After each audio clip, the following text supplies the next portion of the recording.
Bonjour à tous. Aujourd'hui, je vous propose de vous présenter comment faire une présentation avec Google Slides. Pour cela, j'utilise mon iPad et mon ordinateur. Donc ici, il y a une application qui est gratuite, un Google Slide, qui s'appelle Slide tout simplement. On va appuyer sur le plus pour faire une nouvelle présentation et on va lui donner un nom. Donc ici, je vais appeler ça révision tout simplement et puis je vais pouvoir créer mon document. Alors ici, il y a deux choses que je n'ai pas besoin d'utiliser, donc je les enlève. Ensuite, on voit qu'il y a un plus qui nous permet d'ajouter des images, par exemple. J'ai fait une recherche d'images sur Google et j'ai tapé mur tout simplement pour créer ma classe virtuelle. Et comme je n'aime pas le mur de briques, j'ajoute une forme, tout simplement un rectangle, pour cacher ce mur de briques. Et ainsi, eh bien, je vais préparer ma classe virtuelle voilà, dans une salle qui aura un mur blanc et pas un mur de briques. Ensuite, sur Google toujours, j'ai cherché un tableau blanc et je vais donc ajouter tout simplement ce tableau blanc sur le mur de ma salle virtuelle.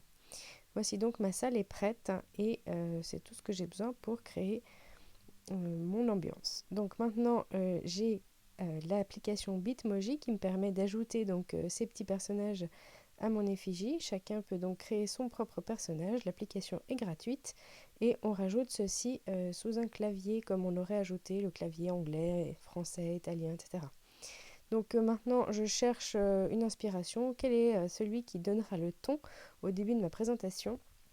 Et on voit qu'il y a plusieurs façons de donner le ton d'une manière humoristique. Et moi, je cherche toujours ceux qui sont entiers, puisque j'aimerais qu'ils puissent apparaître dans la scène de ma classe de façon entière, c'est-à-dire des pieds à la tête, et pas juste la partie avec le buste, etc.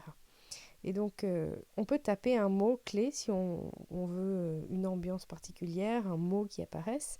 Et ici, eh bien, c'est ce que je vais faire. Donc, je vais taper simplement un mot du style bonjour. Et puis alors là, je vais trouver un bitmoji qui me plaît, qui est un peu caché, que je trouve rigolo, qui se cache derrière une plante.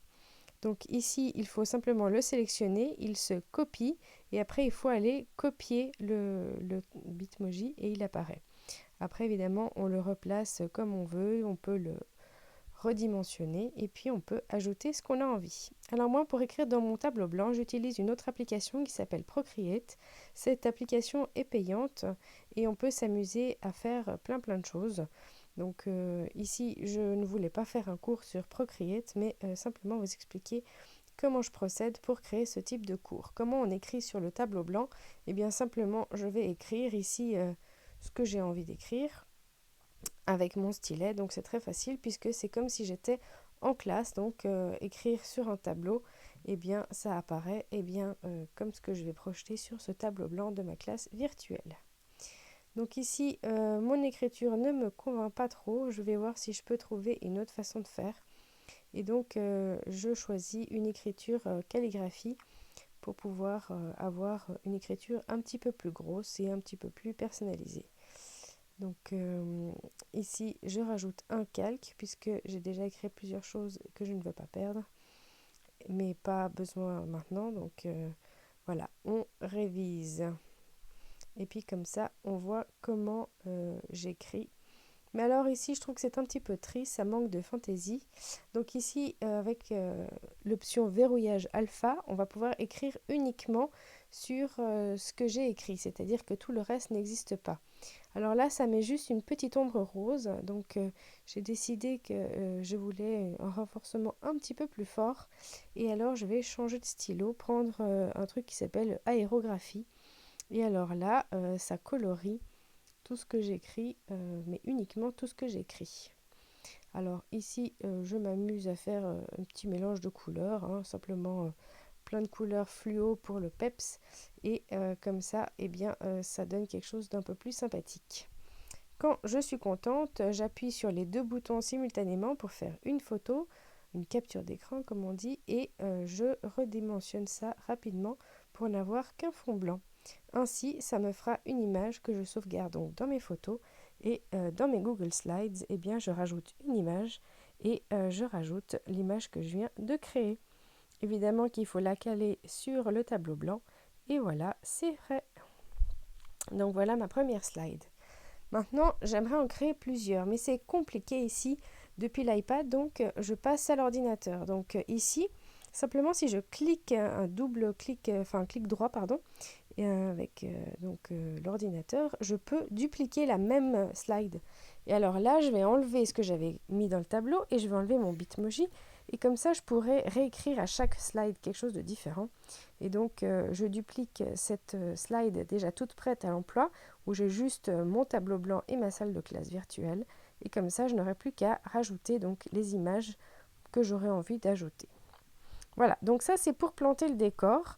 Et puis alors maintenant, eh bien, je vais rajouter quelques exercices. Alors ici, pour cet exercice, je ne vais pas en chercher des nouveaux. Je vais simplement prendre des exercices que j'ai déjà faits et déjà présentés sur cette chaîne. Donc ici, je vais ajouter un Bitmoji à chaque slide un différent, histoire de le rendre intéressant. Ici, par exemple, avant d'avoir un exercice, je peux mettre un petit Bitmoji qui n'est pas très motivé pour essayer de faire un petit speech. Allez, ça va aller, on va y arriver, on fait des petites révisions sympas. Et puis, la slide d'après, donc, j'aimerais me motiver et proposer un exercice. Donc, à chaque fois, j'aurais rajouté un Bitmoji sur l'iPad. Donc, j'ai quitté l'ordinateur. On peut ajouter des Bitmoji depuis l'ordinateur, mais je trouve beaucoup plus rapide de faire ça avec le tactile. Donc ici je rajoute un petit Bitmoji pour l'humeur et puis ensuite je vais chercher, donc comme je disais cette fois, des exercices de probabilité que j'ai donc proposé sous forme de révision pour la fin de l'année. Et puis j'ai fait des print screens de mes exercices et comme ça je peux les proposer. Donc mon énoncé il est tout bien mis et j'ai envie de proposer une slide où j'aurai des réponses. Alors ici voilà, j'ai fait ça un peu rapidement, j'ai pas trop fait attention à ce que je devais présenter comme exemple, comme solution. Et puis là je me rends compte que mes réponses, elles sont trop grandes. Alors du coup, au lieu de les redimensionner puis de les faire trop petites, je vais aller les découper mes réponses. Donc je vais dans mes images et dans mes images, j'ai toutes mes réponses que j'ai aussi mis sous forme de print screen parce que je trouve ça plus simple que de taper des équations. Et puis donc comme ça, je vais pouvoir insérer toutes mes images sous la forme de, enfin toutes mes solutions sous la forme d'images. Donc je les redimensionne et ensuite je pourrai les insérer. Alors ici, mon problème, ça va être une réponse soit oui, soit non. Et puis j'ai pris des réponses qui clairement ne seront pas des solutions de ce premier problème. Et donc c'est clairement que j'avais pris mes 3 problèmes puis je les ai pas lus quand j'étais en train de préparer cette slide. Donc j'avais commencé à insérer une slide avec des valeurs numériques. Donc clairement là, ça va pas être une des solutions possibles que je venais d'insérer. Donc 3 sur 10, déjà je l'enlève parce que j'aime pas la dimension. Donc je commence à ajouter mes valeurs numériques. C'est là où je vous dis, j'ai pas relu de quel problème j'étais en train de faire la solution puisque je commence à insérer uniquement les solutions avec les fractions. Donc mauvais élève. Hein. Donc ici, j'ai voulu insérer 3 solutions possibles avec normalement il me semblait la bonne solution parmi ces solutions.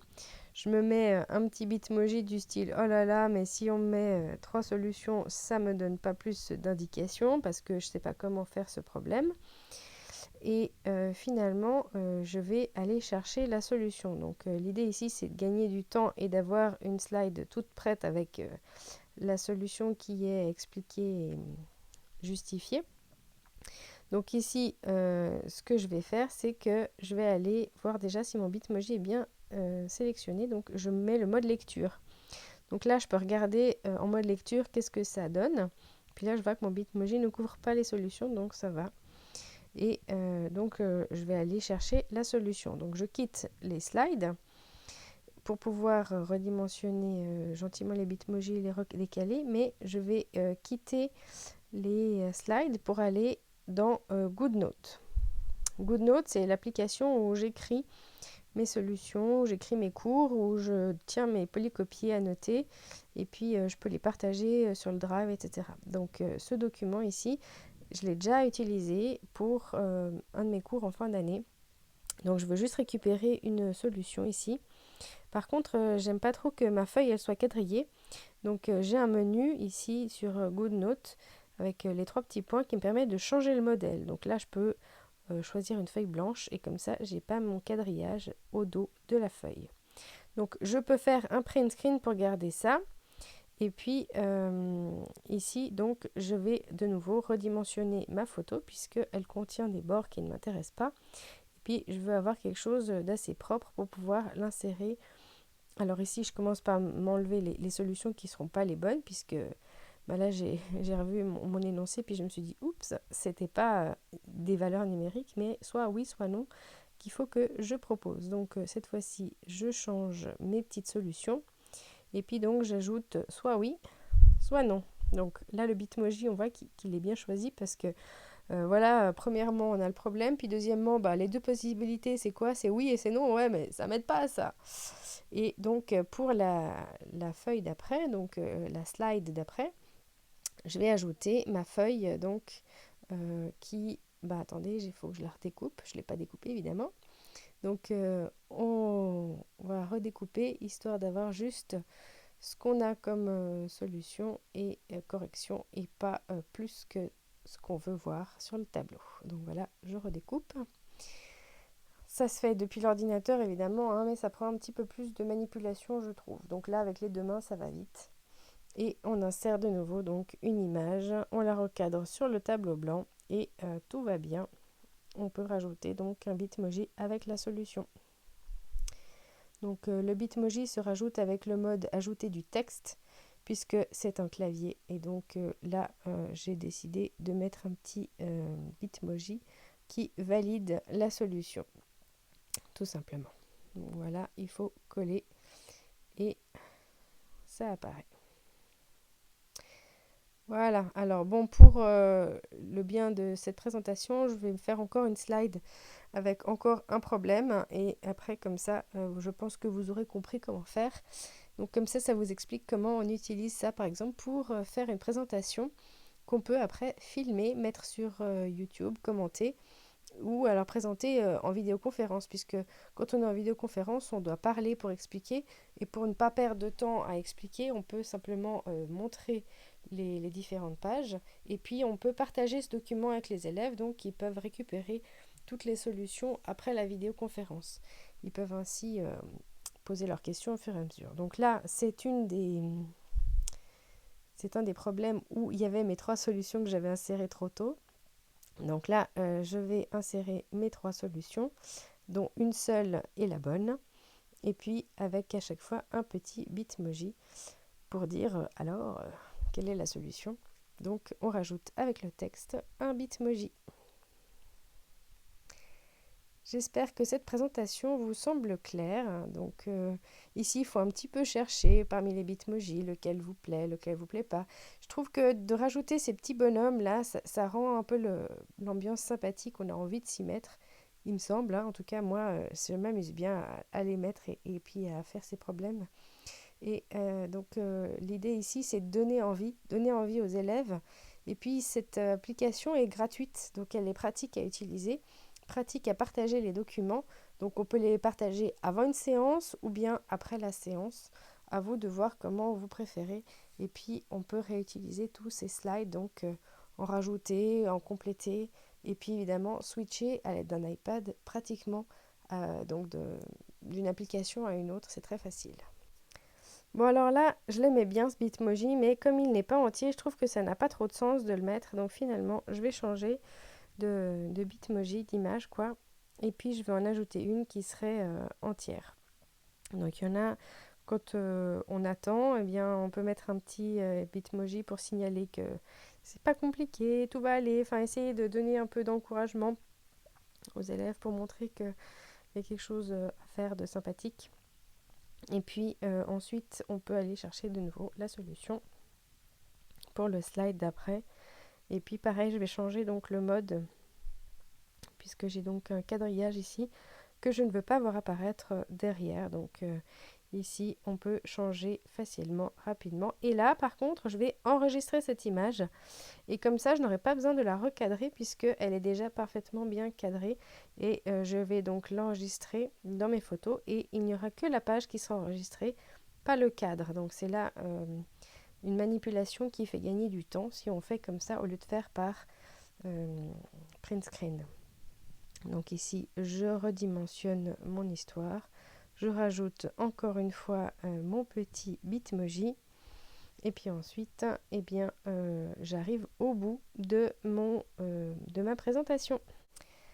Voilà, donc après, il faudra mettre une diapositive pour conclure, peut-être donner un mot d'encouragement, ou alors ici, comme c'est une vidéo de présentation et que je le fais sur ma chaîne, eh bien, simplement vous rappeler l'adresse du blog. Donc, si vous avez envie d'autres présentations, d'autres applications, donc mon école utilise les différentes applications Google. Donc, évidemment que si vous me posez des questions sur Microsoft, je ne pourrai pas répondre parce que ce n'est pas ce que nous utilisons. Mais j'aime beaucoup ces applications parce que, en fait, si on cherche ce qu'on a, eh bien, on a déjà beaucoup comme possibilités. Évidemment qu'il y a d'autres possibilités chez les concurrents, mais ce qu'on a avec Google est vraiment pas mal. Donc ici, voilà, ma présentation se termine. Je vous propose de visionner encore ici le diaporama pour voir ce qu'on pourrait présenter aux élèves, par exemple, si on avait ce diaporama en vidéoconférence ou si vous voulez le lire, par exemple, le commenter lors d'une présentation YouTube. Donc si je voulais faire cette présentation juste pour les exercices et pas pour vous expliquer le fonctionnement de Google Slide. Donc voilà, mode lecture présenté sur cet appareil. Et qu'est-ce qui se passe? Eh bien, on va voir une slide après l'autre. Donc, qu'est-ce qu'on fait? On révise. Alors, non, j'ai pas envie, mais si. Allez, on commence par un premier problème. Alors, je vais proposer deux solutions. Ouais, mais deux solutions. Allez, la solution développée. Voilà, donc ne pas oublier les couleurs, ça aide beaucoup. Et puis, un autre problème. Attention, il n'est pas compliqué. On a de la force, on va y arriver. 3 solutions, pas de problème, on va réussir à trouver la bonne et on explique les différentes possibilités. Voilà, donc plus d'exercices, d'exemples, n'hésitez pas à faire un tour sur le blog. Belle journée à tous!